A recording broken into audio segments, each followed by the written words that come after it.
Hey guys, this is my Model 3 discussion post. And the question is I guess the textbook identifies several social welfare services in Chapter 5.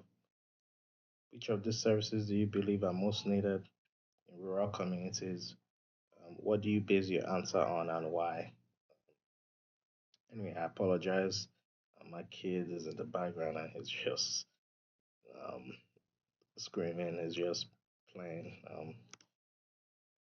Well, I guess daily identify that there are scarce and non-existent resources in rural communities.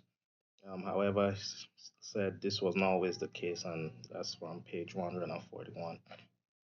According to Daly, the presence of social welfare organization in years past, spearheaded by churches and not-for-profit organizations, for political decision makers who are um, seeking to cut costs and provide services economically, rural communities may not be high priorities, especially because the bulk of the voting public lives in metropolitan areas. That's a quote from page 142.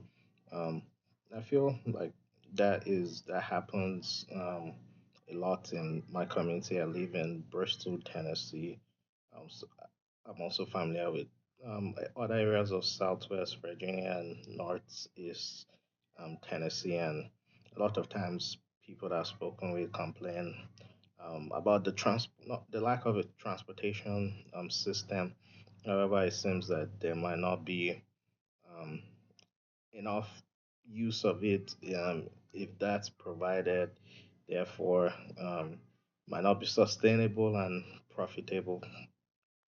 Um, and then to pick what service that I feel is most needed in rural communities, I guess I'll pick maybe my own community, and I feel that there's a need for inpatient services um, in this area. I guess for more like each community to have more of their own inpatient services and providers.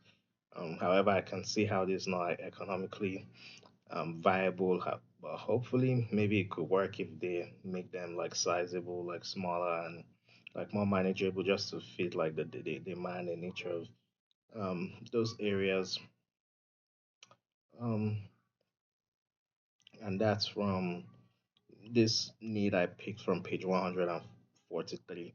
And the reason is because I mean the daily he identified it as um, a need in rural communities, and also um, I have I guess I've seen this need in person. So I drive Uber and Lyft, and a lot of times I'm transporting people from Bristol and from out of Bristol, and sometimes I'm transporting people 1, 2 plus hours, and sometimes I'm only transporting people to get on buses to like even um, drive to even go on longer to their destination, and they have to, I guess, get this inpatient services due to sometimes insurance.